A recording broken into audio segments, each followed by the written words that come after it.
નમસ્કાર મિત્રો, ભરત પરસાણા રાજકોટથી. આજે હું ખડવદલી ગામ આવ્યો છું, તાલુકો ગોંડલ, જિલ્લો રાજકોટ. ત્યાં આજે એક ખેડૂતે જીરું વાવ્યું છે. કેટલા વીઘાનું જીરું છે? 14 વીઘાનું. ખેડૂતે 14 વીઘાનું જીરું વાવ્યું છે અને તેમને મરચી પણ વાવી છે. આજે સમગ્ર ગુજરાત, રાજસ્થાનમાં જીરાના વધુમાં વધુ વાવેતર થયા છે.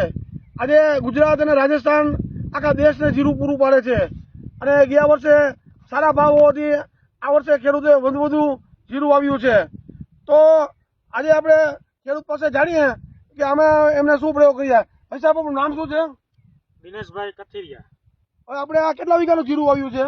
આ 14 વીઘાનો પ્લોટ છે જીરાનો. હા, બરાબર. હા. અને અત્યારે ફૂલ ફાલે છે. ફાલે છે. હા. આમાં તમે શું પ્રયોગ કર્યા છે?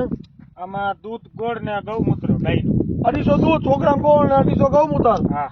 એક રાઉન્ડ માર્યો. મનસુખભાઈ ને કહેવાથી. હા. તમને શું ફેર દેખાય છે? ફેર અત્યારે સારામાં સારો એમ ફૂલ ગ્રીનરી. હા. લીલો છમ નજી જોવાનીમાં છોડે. અને બીજા બધા ગામના જીરા કેવા છે? હાલે એવું. ગામના મીડિયમ છે, આથી નબળા એમ. અને આ તમારું જે મરચું છે, હા. મરચામાં 100% રિઝલ્ટ. એમાં એ કેટલા વીઘાનો મરચા છે? 3 થી 3.5. હે? 3 થી 3.5 વીઘા. 3 થી 3.5. એમાં શું ફેર છે? છાંટવાથી શું ફેર પડ્યો? એમાં તો જોરદાર રિઝલ્ટ. ઉત્પાદન હા, ઉત્પાદન તો ડબલ જ થઈ જશે. ડબલ. હા. ઉત્પાદન તો ડબલ. હા. આમ જો આમાં કેટલા દૂધ ગોળ રાઉન્ડ માર્યા? આમાં 2 રાઉન્ડ થઈ 2 માર્યા. અને પાછો ઓલો પ્રયોગ ચાલુ પલારી. એમાં શું કરો છો? જીવામૃત. એમાં સડેલા કેળા હમ. સુકાવીને, હમ. પછી ગાયનું છાણ, હા. પછી ગૌમૂત્ર, હા.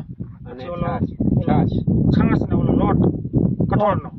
હવે લોટ નાખતા ને ચણાનો એની જગ્યાએ 2 લીટર તાજી છાશ નાખી દો. કેળાને છાશ આવી જાય. એટલે છાશ થી શું છે, આપણે ચણાનો લોટ થી શું થાય છે, લાંબા ટાઈમે ફંગસ થઈ જાય અને એની જગ્યાએ 2 લીટર તાજી છાશ નાખી દેવાની. અને બીજા જે ખેડૂત આવે છે મરચી વાળા, એના તમારામાં શું ફેર છે?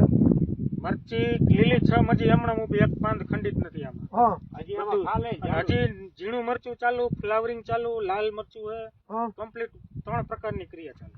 એમ તો જો મિત્રો, આ બધો અશોકભાઈ, દિનેશભાઈ આ બધો પ્રયોગ કરે છે અને જોરદાર જીરામાં રિઝલ્ટ છે.